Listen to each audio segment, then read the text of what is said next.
It is very good to be here, and it's very good to be here with Robyn and Mazur. We will be talking about how can the judicial system increase access to justice for domestic violence litigants. This is the overarching topic. And as Sarah well said, I will start with presenting results from my PhD research that I finished by the beginning of this year. And I will tackle one aspect of the problem, that is how victims of domestic violence obtain access to justice and how they sustain the process. And then Robyn will continue, and she will present a framework to assess risk. So with this idea, what we worked on is on a presentation that can give you both aspects. One that comes from, my research comes from the voices of victims. So I did a qualitative research where I interviewed victims of domestic violence. And then we will have some practical inputs on how we can assess the risk of victims. So as I said before, the research that I've done was conducted in the city of Buenos Aires. I did qualitative research at the Public Prosecutor's Office. I did 3 research stays there. One of them consisted of observations and document analysis, and the other 2, they are composed by interviews. So I interviewed all victims that access to the Public Prosecutor Office during a period of a month and a half. The Public Prosecutor Office has a decentralized idea of access to justice, so they have different units around the city of Buenos Aires. So I spent 7 days in each of the offices, and I interviewed everyone who accessed to that office and who agreed to participate. Interestingly enough, I had almost everyone accepting to participate in the research, with the exception of 2 victims that denied the participation.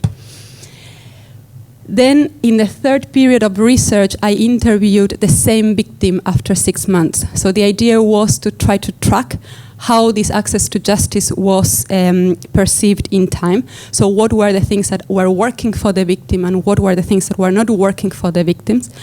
And with this, I have a sample of 54 victims at the beginning, and I was able to interview 31 out of these 54 for the 2nd time. And already with the characteristics of the sample, that is to say the people that were interviewed, we can say something about the characteristics of the people that access to justice in the city of Buenos Aires. And there are some things that caught my attention, or at least that I were not expecting. The first one, the fact that I interviewed 53 women and 1 man, and I didn't control for gender. It's not that I was aiming at interviewing women. I was aiming at interviewing whoever access to the system to seek with a criminal complaint on domestic violence. And this confirms that domestic violence is a gender issue, or at least, if you want to be more technical, that people who submit complaints on domestic violence in the city of Buenos Aires are mostly or mainly women. Another thing that caught my attention is the income. We see most of the sample obtaining earning their own income. So 65% of the sample were women that obtained their own income, that they were not relying on the income of their partners. And 5%, they had temporary works or pensions, and from the remaining group, half of that group was obtaining social benefits. So there's something to say about the importance of having economic dependency related to the fact that victims submit complaints. At least this is something that we see in Buenos Aires. I present this research in Germany, and people in Germany were telling me that they don't see this relation. But in Buenos Aires, it's very clear that income is an empowering factor for submitting complaints. The other factor that caught my attention is the social network. So all of the victims, with the exception of 1, said that they had someone beside them when they submitted their complaint. So this policy-wise, this is very relevant, because what it's telling us is that we don't know what happened with those victims that don't submit complaints, but what it's telling us is that having some sort of support, it's very relevant for the victim to feel empowered enough to submit a complaint. And the education, it's another factor that caught my attention. Most of the sample is educated, and they are all most of them, they have secondary education or more. And this is in line with other researches. There are research that are done more macro, more quantitative, and they say that there is a correlation between education and using the judicial system. And we do see the same here. So as you see, what I want to point here is that the victim that submit complaints in the city of Buenos Aires is a victim that has a high level of empowerment. It's a victim that has income. It's a victim of most of them that they have some sort of income. It's a victim that they have education, and at least they can count on one person as part of their social network. It doesn't mean that they can go and live with that person, but that they have some sort of social network to support them in the process. But how do victims obtain access to justice? And I started asking victims about their motivation, so why they were there, in a very open question. And this, I think, those who work with domestic violence, they already know it. It's not that there is an event, a tragic event that leads victims to submit complaints. Most of the times, as they call it, is the last drop that made the glass overflow. So it's something that, it can be something minor, and this is what victims say many times. They say, well, my partner told me, why did you submit the complaint if I done worse things before? So there is this contradiction. It's not that it's the worst event that motivates the victim to submit the complaint, but it's an anecdotal event that it's the one that the victim says, this is enough. When you start asking them deeper, what you realize is that they mention very often the well-being of children. So, and this happens a lot when they start having children arriving to the age of when they are adolescents. So they start seeing that they will become role models for their children, and they start becoming aware that whatever, if they are staying in that violence environment, this role model will be detrimental for their children. So I have many people saying, I don't want my daughter to see me in this situation because I'm becoming her role model. Others said, well, I came to the judicial system because this was the last place I could go. I didn't know what else to do. Others pointed as putting a limit to the accused. They said, I want to let the accused know that there is a limit to what he is doing. The type of abuse became less frequent, but and the ones that connected the type of abuse, they connected it to things that were appearing in the media. So they were saying, let's say he hit me, and I saw in the media that this other person died after being abused. So they see the risk as being something that is possible. And the media and the type of communication that the media performs seems to be effective in the way of victims becoming aware of their risk. So they start to understand that this is something that can happen to them too. And very few, only 2 victims said that they submitted complaints because they trusted in the judicial system. And this is something that I observed along the entire thesis, and that there is a big divorce between the victim entering into the judicial system and an understanding on why they are there and what they do there. So my entire message that I want to leave today is that the judicial system needs to understand that the victim doesn't understand why she's there and for what. So there is a complete divorce in this sense. The victim goes there just because she needs some help, but and I'm saying she because of the sample, but she is not aware of having rights. Very few mention the word rights in their answers. They are unaware of having rights. They are unaware on what the judicial system is meant to do. So they are in a very vulnerable situation when they enter the judicial system. And this is also something that we see when we ask them, when I ask them, what do you want from the complaint? And many of the victims phrase their answer into a third person. I want him to stop bothering me. I want someone to help me. Very few place themselves into an active role. I want to do something for myself, which tells a lot about the characteristics also of the victims. And that's another message that I think it's important. The judicial system needs to make the victim understand the key role that she plays in the process. It's not a passive aspect in the process. The only way that the victim can solve conflict is if she becomes active in the process. And we need to have a judicial system that makes them become aware by different mechanisms that they are able to be active in the decisions that they make in their lives. The resources that victims use to access the judicial system or state organizations, as I called, are mainly the police station. Police station is the access point to the judicial system. And we have two organizations, the Domestic Violence Office and the Public Prosecutor's Office, an office within the Public Prosecutor's Office, that they are new initiatives, policy initiatives, that they are meant to assist victims of domestic violence only. And these two initiatives they started in order to cope with the deficiency of the police. The state, they were observing that the police was inefficient in taking domestic violence complaints, and they opened these other organizations in order to cope with the deficiency of the police. Policy-wise, it's tricky, because what do you do? Do you open a new organization to cope with the deficiencies, or do you work with the deficient office and make it work better? From my research, what I recommend is the latter, because you have people that even when they had bad experiences with the police, when you re-ask them where will you go if you face another domestic violence situation, they say the police. And I ask them, many times I ask them, why will you go to the police? And the answer was, it's a place to go, as simple as that. People recognize the police as the place to go. And here what I want to point is these were the different actors that were mentioned by victims as being helpful by the time they needed to choose the resources, where to go to seek for help.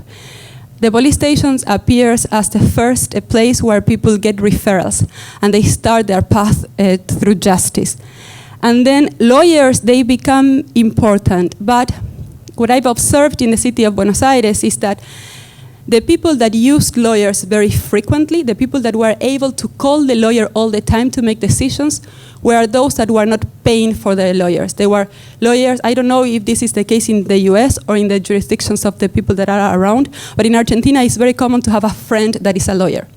And you will always call your friend and you will ask questions. What should I do with this? What should I do with that? And this friend becomes your personal lawyer, but it's a friend. This friend will never charge you. And the people that were using the lawyers frequently were using lawyers that were not charging them because of their relation. And another aspect here is that people who were using lawyers, what they were saying is, if you were asking them, what's going on with your case, they said, I have no clue, I need to ask my lawyer. Another thing, and this is also a recommendation for the practice itself, it's very risky to leave a victim not knowing what's going on in the process. For a lawyer, it's very bad to take entirely the conflict from the victim, because you leave the victim in a very vulnerable situation. The victim has no idea on what's going on, and the worst thing is that by not knowing, they don't have tools to hold the judiciary accountable. So the judiciary can do, and the lawyer, they can do whatever they want with the case, and the victim has absolutely no tools to hold them accountable because they don't know what to expect.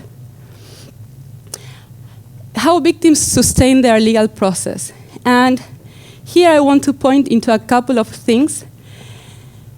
What it's interesting is that whenever victims receive assistance from the judicial system or through any service providers, the main thing that comes to them as positive is that they reaffirm the fact that what they are living is something that they shouldn't be living. They don't say, I have a right. They say, because they hurt me, I understand that what I'm living is something that I shouldn't be living. So it gives them reassurance into continuing in solving their own conflict.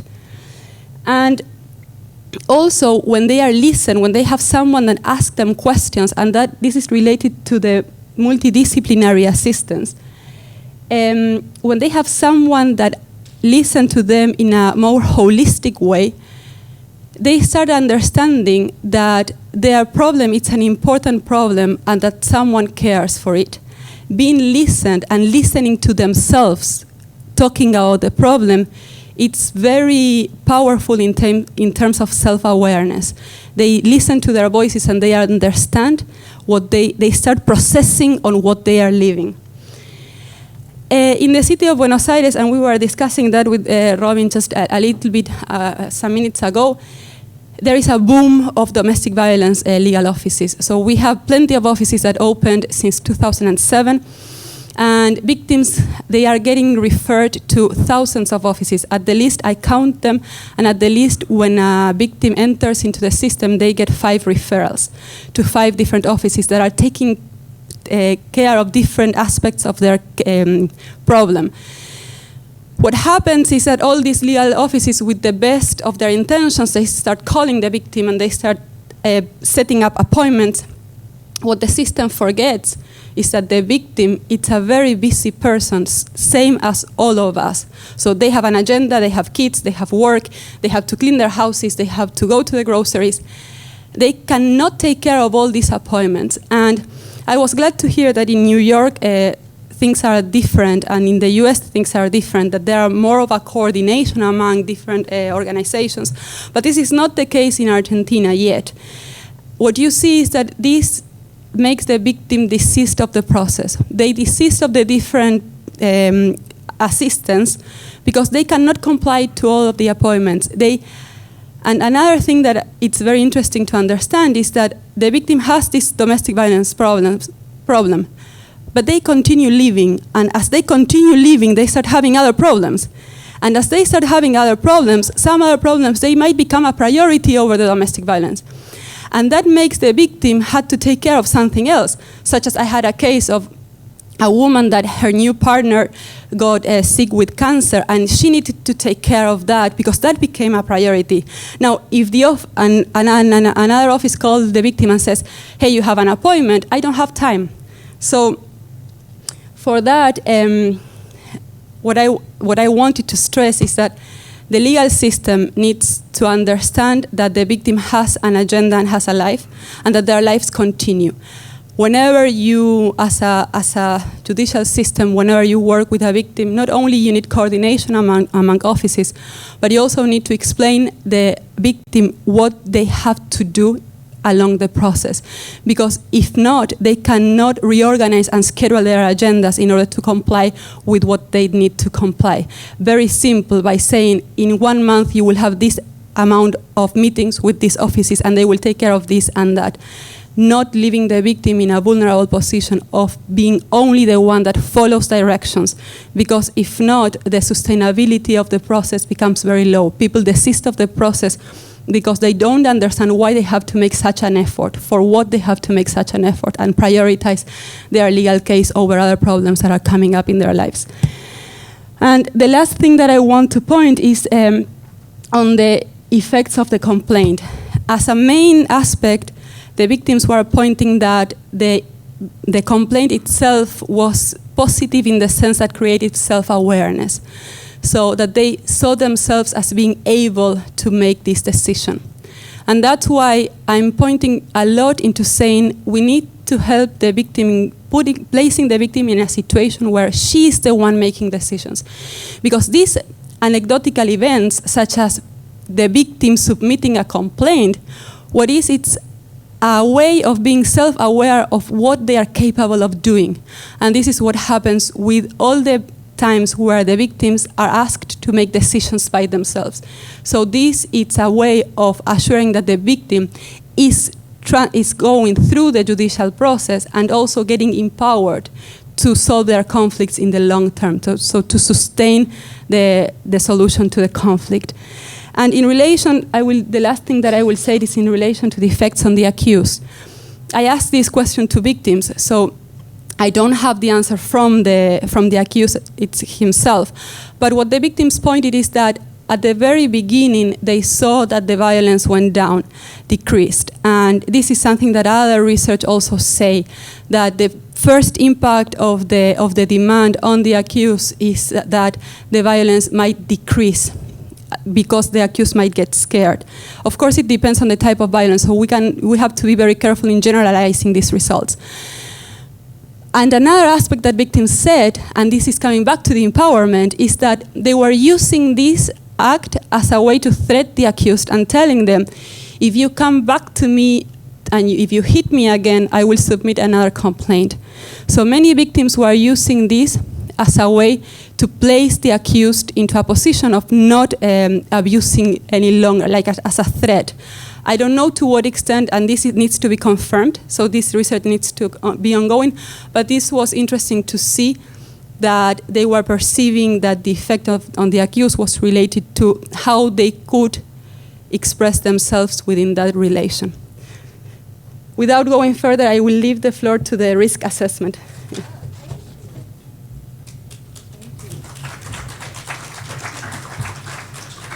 That was perfect timing. Thanks, Julietta. So I think we're going to I think mine's coming up, but I'm going to quickly just start because I have so much to cover. And weirdly, not enough time, but I talk really fast. I'm originally from this area, but I've lived in New York a long time, so I can talk fast. So I work at the Center for Court Innovation. We are very much practitioner-based, as you heard in the introduction. We basically have operating projects where we test ideas, and then we take them to scale nationally. So I'm based in New York, but do work all over, and we really emphasize victim safety, offender accountability, data-driven work, community-oriented, and as I said, practitioner-based. So what am I going to cover today? Oh my gosh. So guess what? The stuff that I'm covering, who here has gone to a big domestic violence training ever? Hopefully many of you. Well, the stuff that I'm going to really cover here, people spend like 8 hours plus talking about. So this is like, if we can do this, this gets me in like a major award here. But the two things that I'm going to zoom past in a way, but I really feel guilty doing that, are the top two bullets here. What are lethality and risk factors in domestic violence? Those are really, really critical components that we're going to talk about today, but kind of zoom by. And then we're going to really try and spend the majority of the time talking about how you implement some of this in a court-based setting, right? You all are court people. You're not advocates. You're not attorneys. Maybe some of you are attorneys in your other life, and are hiding it, or other things. So, but the point is, or a set, I'm a lawyer who hides it sometimes. But anyway, but we're going to do that. Okay, but what do litigants expect from us? And when I say us, I mean the courts, right? Litigants come to courts and they think that you all know everything, right? They think that they called 911 and there's a police report, but you might be in the civil court and the family court, and somehow they think magically that your court knows. I'm seeing people nod, right? They think that you all know about that police report. They think that maybe you've even talked to that cop. Like, no, right? So they don't even. So this is a huge problem, and we all work in this world and kind of understand it, but for most average people out there, that is not the case. And what people really want is they want justice, they want help, and in the case of domestic violence, they want the violence to stop. So here's what we are most of the time, right? So everyone comes to us thinking that we have a magic wand, that we know everything, but really we're like mice in a maze. Like, we're trying to figure out, court people, we're like, wait, what are you talking about? What information is there? How can we get information from the criminal? Like, do we even know? Is there an order of protection registry in our jurisdiction? How can we piece what this person is saying to us in a meaningful way to get it to some kind of judicial hearing officer? And there's, issues around resources and time, and on top of that, the ethics of being in a court-based setting and being impartial. So what makes domestic violence so special and so hard? In my opinion, the people often coming to our courthouses who have just experienced something, they're in a situation of crisis. There's been trauma, so they're not necessarily, and hopefully you've had training on trauma-informed courts. Yay, no, yes, but if you should, everyone should be raising their hand. Because this isn't just a domestic violence thing, especially if you're working in juvenile courts. This is a really critical component. But when people are walking into our courthouses, they are having issues around trauma and crisis and not necessarily understanding the whole process and who can explain this to them. So this is really a key component for us understanding the people coming in front of us. So I don't know if anybody has heard of Jackie Campbell. If I was at a domestic violence conference right now, the entire room would be going like this, but she's just up, oh, some people are, oh good. She's just up the road in Baltimore at Johns Hopkins, and she's very famous in the domestic violence world for decades. She's a registered nurse, and her research is around what we call lethality assessment. So, right, we're gonna get deep into this in a second, but lethality assessment is whether or not someone is going to be killed by their partner or nearly killed, attempted murder or murder, right? And to be really blunt about it. And she did this incredible public health-based work and interviewed tons of basically attempted murder victims. And basically her research, we're going to talk about in a little bit more, but came out saying that most victims underestimate the violence in their life. They don't overestimate it. And why is this important? It's because the petitions and the information that are coming to courts often are minimized. So you're not necessarily always getting the fullest picture of what's happening in that person's life. But we're going to try to. So here she was really on the sort of the forefront of figuring out what are some of the key factors associated with higher risk, particularly of lethality. And some of these hopefully are not shockers to anybody in the room, but the one weapons. If a partner used or threatened to use a weapon, they were 20 times more likely to be killed by their partner in her research. If the partner threatened to kill the person, they were 14.9% more, 14.9 times more likely to be killed. The one that I know this is not a domestic violence 101 training, but I have to say this because it makes me crazy all the time, and I've done this for too long, is the drug and alcohol abuse one. I want to point out specifically, I want to be very clear. Drugs and alcohol do not cause domestic violence. There are lots of people that go out to bars, get drunk, and do not beat up anybody. Domestic violence and drugs and alcohol, it's correlated, right? So there's a correlation between people being drunk and or using other drugs and potential abuse, but it's not causal. So I just want to be really clear that you don't leave this presentation saying that Robyn said one causes the other, because that's not true. But they are correlated, and there is a risk involved there. And here are some of the other risk factors. And the reason that I'm pointing out some of these here around extreme jealousy and particularly strangulation, which is not the way that most people talk about their life, right? People talk about being choked, but they don't really ever say I was strangled. But strangulation is actually one of the key components to increased risk of lethality. And the reason I'm pointing that out is this isn't necessarily what you're going to see in petitions. This isn't necessarily what people are going to talk about when they come to a counter. This isn't necessarily what you'll see in a complaint. And it's important to kind of, if you hear information like that, or certainly for judicial hearing officers in particular, to pay attention to those kind of cues. I told you that was really fast, and if we were doing a real DV training, I would have spent like 2 hours on that. But let's just leave it at that for a second. And to get you all closer to this piece is that one of the things that is often so troubling about domestic violence cases, and you certainly heard this a lot, I think echoed in Julietta's presentation, is that this has happened before for most of these litigants, that 83% of victims and perpetrators have had some kind of contact with a system, not necessarily the court system, but one of our myriad of systems.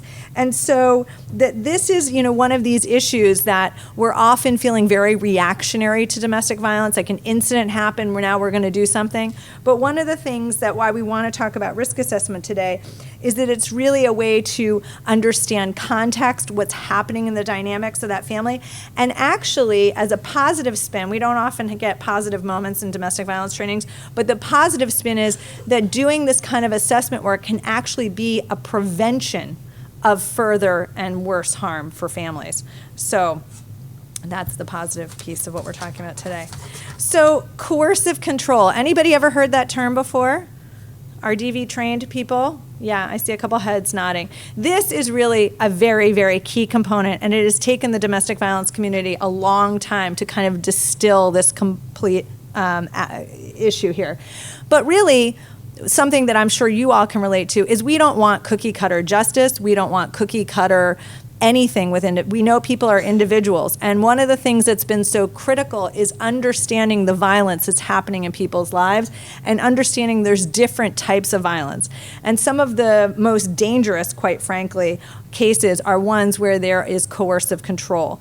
And what I mean by that is a coercive conduct. It's subordinating one partner to the other, and that it's often the perpetrator of this kind of coercive controlling violence actually believes that they're entitled to control that other person, right? That's their thinking, that they can control the behavior of their partner, they can set rules for their partner. And that's actually, like I said, one of the most dangerous characteristics. And certainly, I know in the beginning we talked about, there was a little bit of a joke about violence against women, which is where I get most of my funding from. But the BJA, I mean, there's tons of research, Bureau of Justice Statistics, for many, many years now. The majority of violence in intimate partner relationships are male perpetrated against women. Not to say that men are not victims of domestic violence, they certainly are. But one of the key things in this coercive controlling relationship is this is where it often becomes the most gendered. So I do want to point that out. So some of the takeaways here, and the reason that I wanted to make sure we talked about the contextual nature and the very dangerous component of coercive control, is that it often is the hardest to identify. It often comes off as like the most low-level component. The controlling behavior doesn't always need to be the violence. The violence could just be the threat of what's going to happen if you don't do that sort of controlling piece. I had clients where the victim had to check in every hour. If she didn't check in every hour, there was going to be something, there was a threat that something was going to happen to her.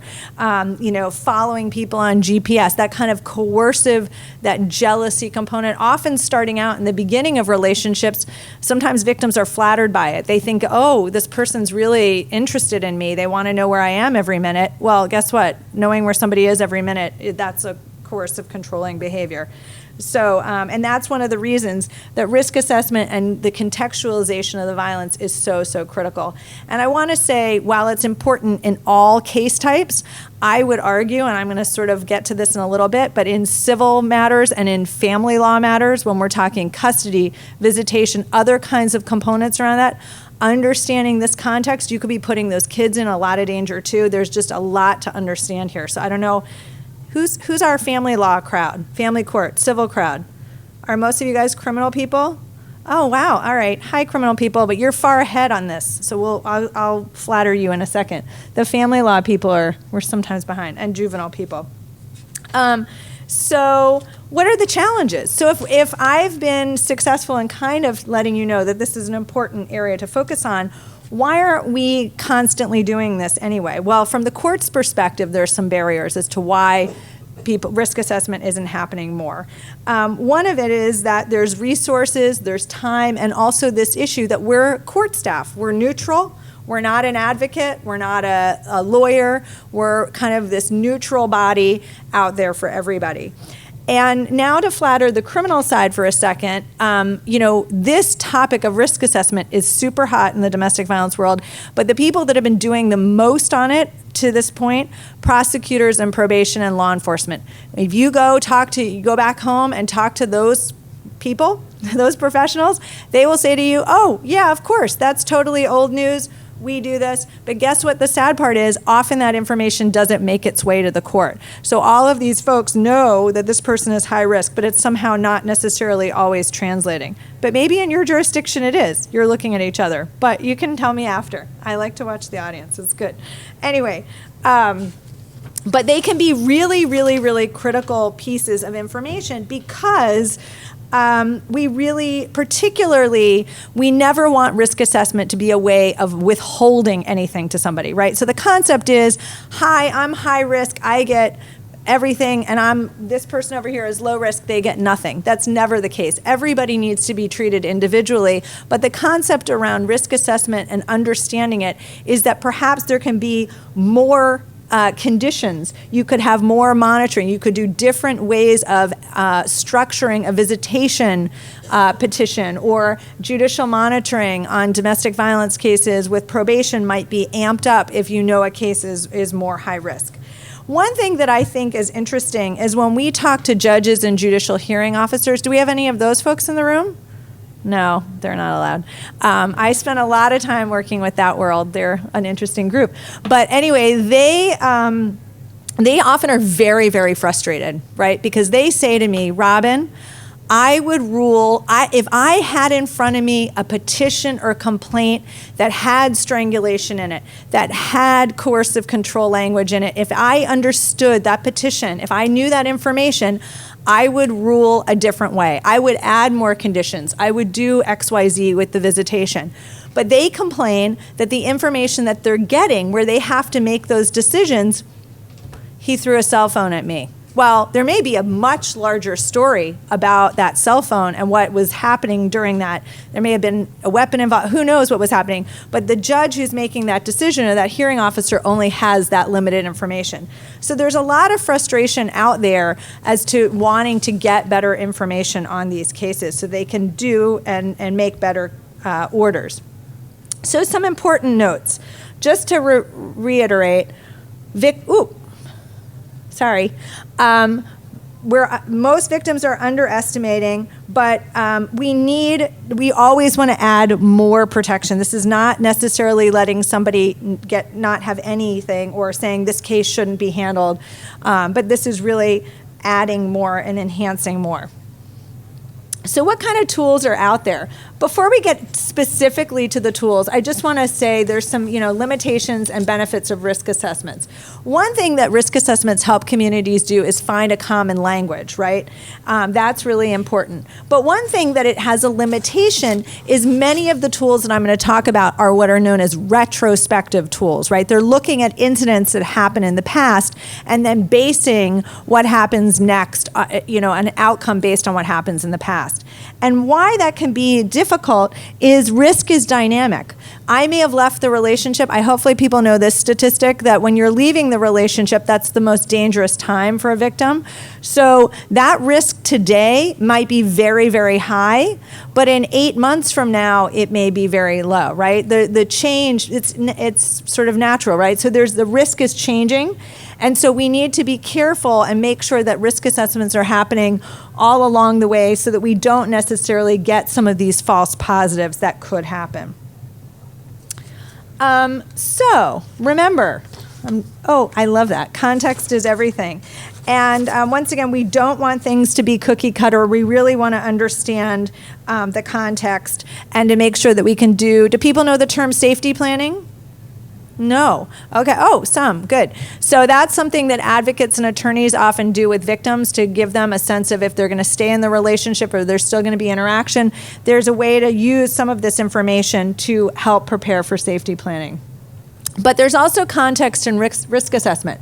Who's doing the assessment, with whom, and for what purpose? So here are the main risk assessments that are out there. Anybody recognize any of these? I'm making you answer me today, I know. No?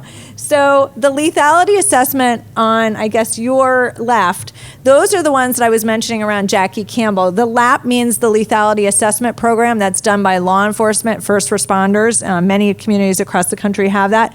But the reason that lethality assessments are interesting to know about is that they are looking, like I said, for risk of homicide, and those instruments are done with victims. So many of you, particularly the criminal crowd, you're not necessarily getting access to those people. So this is why this topic gets tricky, because people conflate everything and mash it together. And these tools, while they're validated, they are really meant for different people.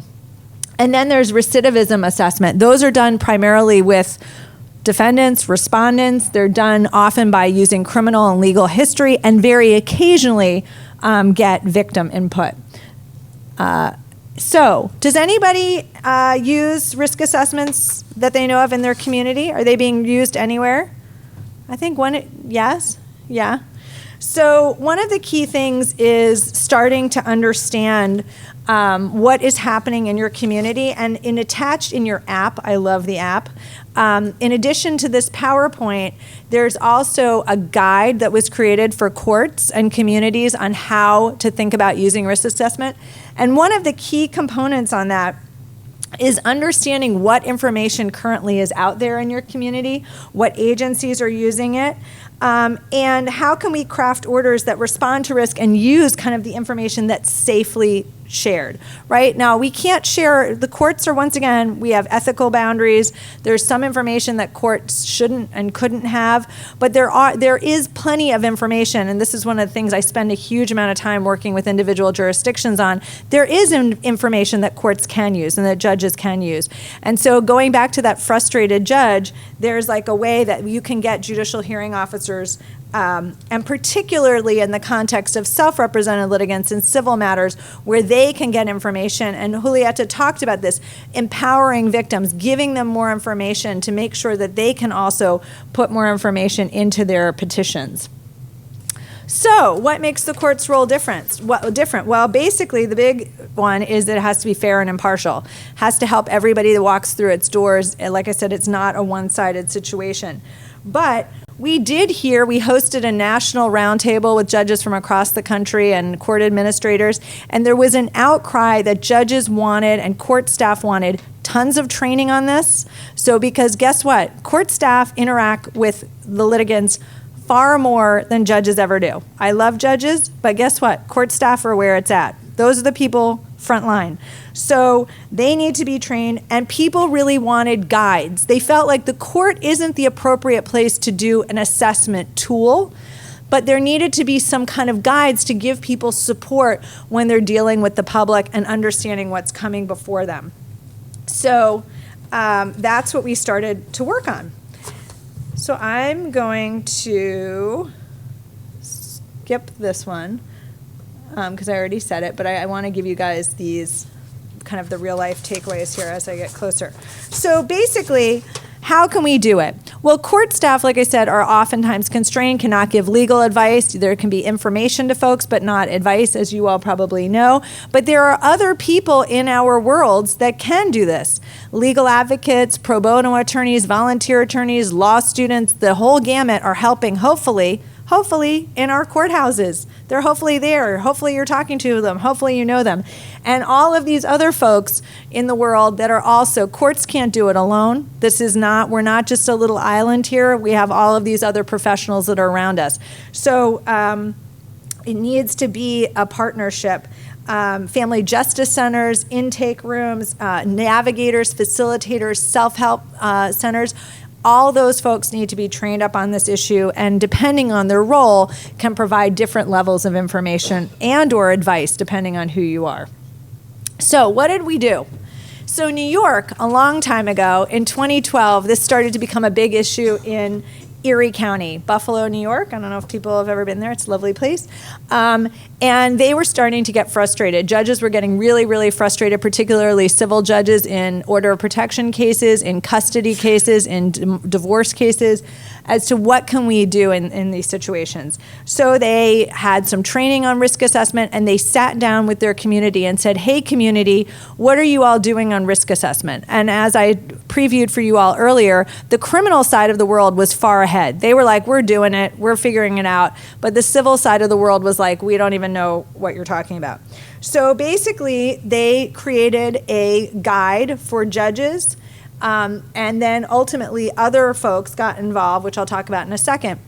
But the feedback that we got was incredibly positive. Basically, judges said that this guide that was sort of legally constructed, but not a tool, want to be really clear, it was a guide, and I'm going to preview it for you in a second, but it gave judges a real framework to ask questions, particularly in ex parte or in temporary order of protection cases, and also when people came back on modifications. On dispositions, it gave judges also another framework to kind of think through the risk and how they might structure a disposition and or monitoring. We heard from advocates that it gave, by getting this training, it gave them more support on how to ask questions to litigants and how to safety plan with them. And we actually heard from court staff from in New York, they call them clerks as sort of the petition room staff. They felt better because they at least had been trained on it. And they said when people started to come in saying about their situation that they could, provide sort of more information. Once again, not advice, but they could kind of get that information out there. So we got funding from SJI to actually, the State Justice Institute, to actually start to make this a national template. So we now have, and like I said, check your app for the implementation guide, but you can also reach out to me directly. We have multiple templates, including in Spanish, for self-represented litigants, for judges, and for civil attorneys on. And you can look at the different factors here. So on each of the templates, there's the risk factor. So everybody has kind of that same thing. For self-represented litigants, it's written in what we kind of call a plain English, a non-legalese, hopefully, format. And then in this middle section, depending on who you are, the judges have a slightly different one from the self-represented folks. The judges section in the middle there is sort of what to look for when they have a petition or a complaint or something in front of them. The self-represented folks get more information about risk in the middle, and the attorneys get sort of some questions that they can ask to clients around the risk. And then the last column is that the judges and the lawyers get kind of, and it has to be customized to your jurisdiction, but it basically, you put in what the legal framework is. So you match it to whatever the statutory component is so that it gives judges kind of that legal piece that they love. Lawyers love it too. And then in that last column for the self-represented litigants, it gives them a sense of what they can ask for. Now, once again, this is all customizable because every state has different laws on this, so let's just be really clear. But an example of that would be if the person is saying that the frequency of the violence, nature of abuse, on the self-represented litigant last column, it could be suggestions like a no contact order, a stay away, if there were medical bills, reimbursement for medical, right, I mean, it depends on the location. But it really has been, we've gotten incredible feedback on it. I'm gonna skip all of this and go to the last. I went really fast, you guys. But I wanted to give you this last slide. Is that the last little bullet? Yes, is basically education is the key. One of the key components here was training for all court staff on this topic, really getting buy-in from all kinds of your community partners on this, and that courts are different. We have to respect our roles, but the information is out there and we can really make a difference both for all litigants and also really improve the information flow that judicial hearing officers are getting. So taking it home, here are some key pieces, and there's more information that's laid out in that manual that's attached in the app. So, wow, that's the fastest I've ever done that. Oh my goodness. Thanks. We want to thank you for taking the time out of your life to help people who don't know where to go for help and for directing them. I am certain that the work that you've done has saved some lives. What I would like to do, you see the microphone. If you have any questions, now they zipped through their presentations and both ladies have additional information. So if you have questions, if you will go to the mic, and if you don't go to the mic, we will milk these last 10 minutes for everything and allow them to come back and add some additional points. Are there any questions? They want more of you. So why, two, okay. Would you go to the mic, please? Don't let that deter you from asking questions. Just kind of make your way there. Okay. Well, to either of you, this might be slightly off topic or going forward. Everything always takes us to the point of a judge issuing an order. We've been charged in our state with coming up with standards for programs that offenders go to. I know, Robyn, our staff's been in touch with you. I'm finding nobody out there has expertise that we can locate or research that says what actually works with offenders, and particularly different types of offenders, because we're not talking about all the same situation.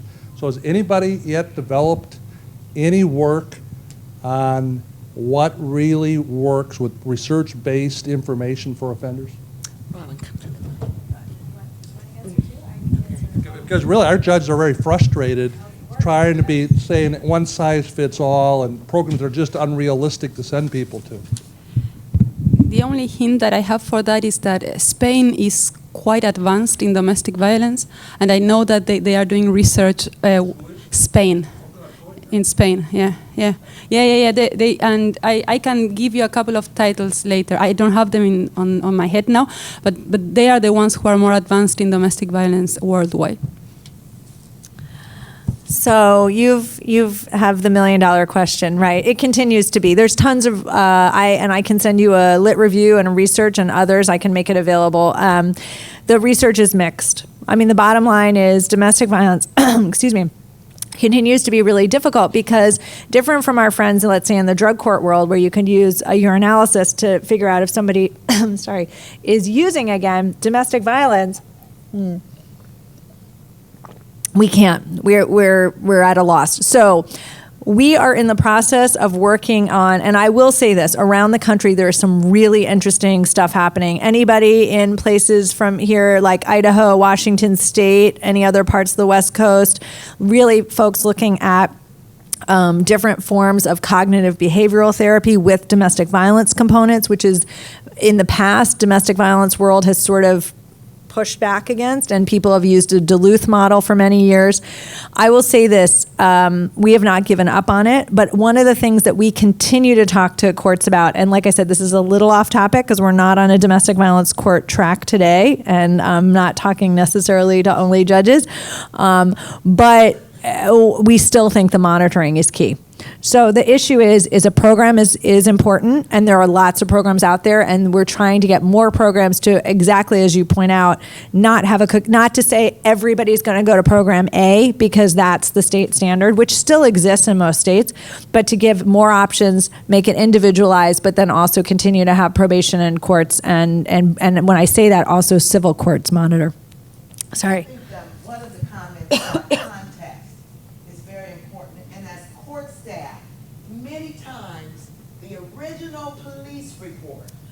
when the victim is really shook up and frightened is the report that gives you a lot of the risk factors that you're looking for. Unfortunately, that police report may not follow to the court. So when you have those situations, you might want to suggest to the victim that you get a copy of the police report. That provides a significant context.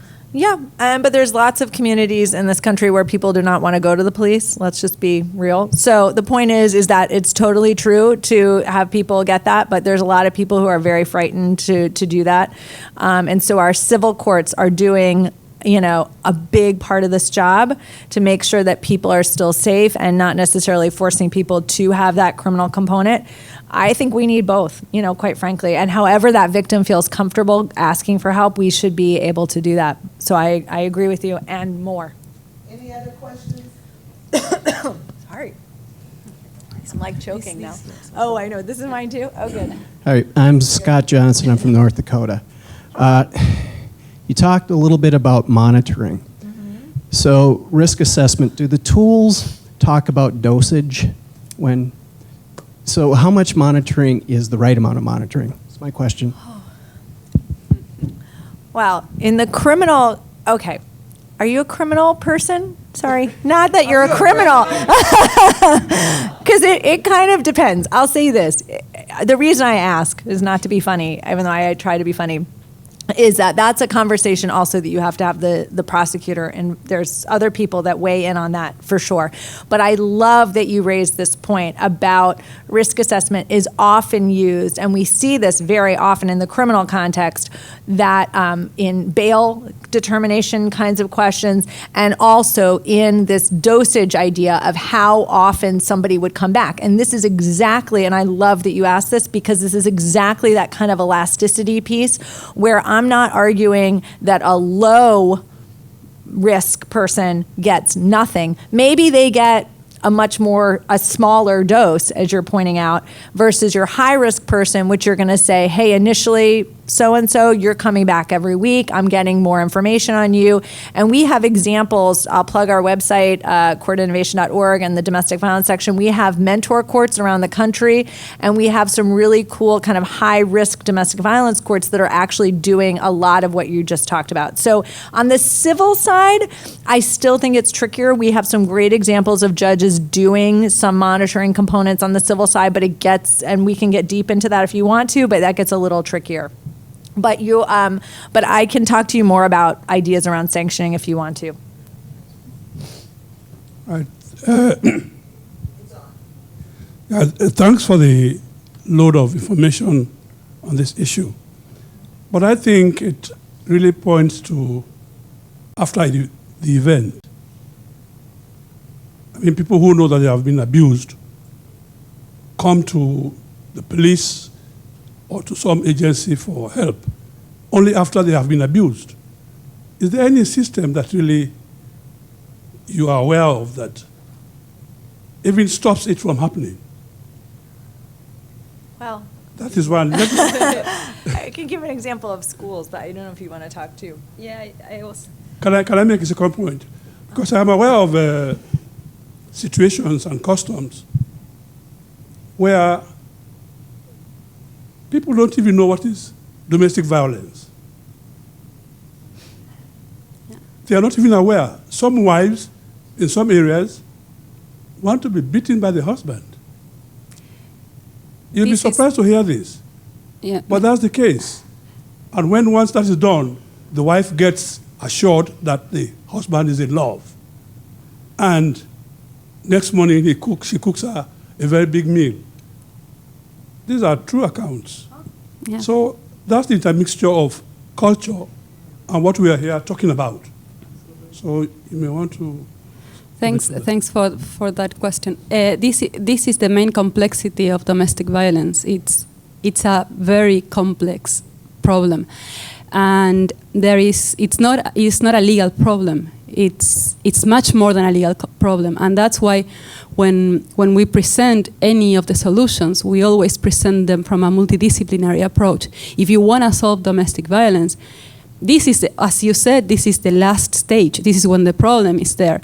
Now, if you want to solve domestic violence, you need to compromise all the sectors. You need to have the executive on board. You need to have the legislative on board, and you need to have all the ministries, primarily Ministry of Education, putting strong policies from the very beginning to educate the population, and including within the schools setups where children can understand that they are equal regardless of their gender, and that there are means of communication that they are unacceptable, and that there are ways that you can communicate well to each other. At this stage where the society is right now, and this is very costly for politicians, and that's why they don't do it. Investing in education, it's extremely costly and has very little political impact, because you don't see the benefit in the short term, but you see it in the long term. So you will not see it within your political period, let's call it that way. In the short term, what I have observed is that media can help a lot to raise awareness. The case that you were saying, I also experienced it with the population from Bolivia, that they were the only ones that were telling me that by accessing to justice, they realized that they had a right to say no to be beaten. And that for me was very striking. I was like, how come you didn't know that you were allowed not to be beaten? And they said, well, it's the way our community is composed. This is the idea. So in some communities, it's so embedded in the society, the roles that each of the people in that each gender plays, that there you have to do a different type of work. But I know that we always, at least in research, we joke, we always come to the same, but education is key. It's the only way out of any of these problems is education. And the only way is to work together with the Ministry of Education and to put money there. Let's, Americans, let's not get cocky and arrogant, because it was very acceptable in America for women to be submissive wives. That was the ideal wife, and I don't think it's an accident that in Argentina, the women who were working were the ones who were going to the police, because once they get out of that isolated environment, I always want to teach myself, But once they get out of that isolated environment, they realize that the interpretation of self that's based on that dominant person is not a valid interpretation. Ladies and gentlemen, please show your appreciation for our presenters. Don't hesitate to